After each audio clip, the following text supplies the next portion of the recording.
ಪ್ರಿಯ ಮಿತ್ರರಿಗೆ ನಮಸ್ಕಾರ. ಈ ದಿನ ಭಗವದ್ಗೀತೆಯ ಮೊದಲನೇ ಅಧ್ಯಾಯದ 13ನೆಯ ಶ್ಲೋಕವನ್ನು ನೋಡೋಣ.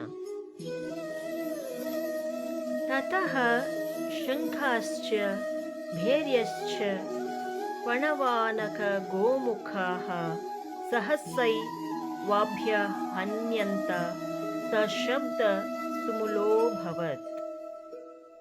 ಇಲ್ಲಿ ಕೆಲವೊಂದು ಶಬ್ದಗಳ ಅರ್ಥವನ್ನು ನೋಡೋಣ. ತತಃ ಎಂದರೆ ನಂತರ, ಶಂಖಾಹ ಅಂದರೆ ಶಂಖಗಳು, ಭೇರ್ಯಾಹ ಡೊಳ್ಳುಗಳು, ಪಣವ ಅನಕ ಗೋಮುಖಾಹ ಅಂದರೆ ವಿವಿಧ ವಾದ್ಯಗಳ ಹೆಸರುಗಳಿವೆ.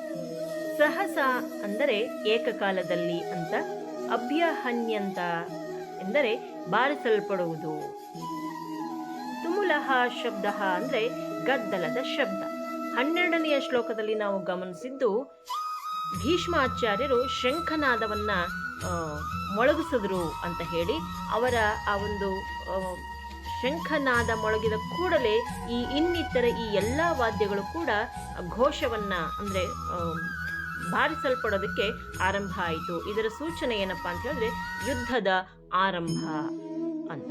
ಸೊ ಈ ಒಂದು ಶ್ಲೋಕದ ಅರ್ಥವನ್ನ ನೋಡೋದಾದ್ರೆ, ಭೀಷ್ಮಾಚಾರ್ಯರು ಮೊಳಗಿಸಿದ ಶಂಖನಾದದ ನಂತರ ಇನ್ನಿತರ ಶಂಖಗಳು, ಡೊಳ್ಳುಗಳು, ಯುದ್ಧವಾದ್ಯಗಳು ಒಂದೇ ಸಮಯದಲ್ಲಿ ಜೋರಾಗಿ ಬಾರಿಸೋದಕ್ಕೆ ಆರಂಭಿಸಿದ್ವು. ಶಬ್ದ ಅತಿ ಭಾರೀ ಗದ್ದಲದಿಂದ ಉಂಟಾಯಿತು ಅಂತಕ್ಕಂಥದ್ದು. ಅಂದ್ರೆ ಯುದ್ಧದ ಪ್ರಾರಂಭದ ಕ್ಷಣವನ್ನ ಈ ಒಂದು ಶ್ಲೋಕ ವಿವರಿಸುತ್ತೆ.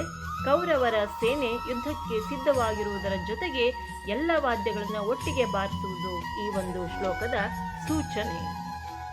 ಇದು ಯುದ್ಧದ ತೀವ್ರತೆಯನ್ನ ಮತ್ತೆ ಉತ್ಸಾಹವನ್ನ ತೋರಿಸ್ತಾ ಇದೆ. ಯುದ್ಧದ ವಾತಾವರಣ ಹೇಗಿತ್ತು ಅನ್ನುವುದನ್ನು ಕೂಡ ಈ ಶ್ಲೋಕ ನಮಗೆ ಸ್ಪಷ್ಟವಾಗಿ ಚಿತ್ರಣವನ್ನ ಕೊಡ್ತಾ ಇದೆ.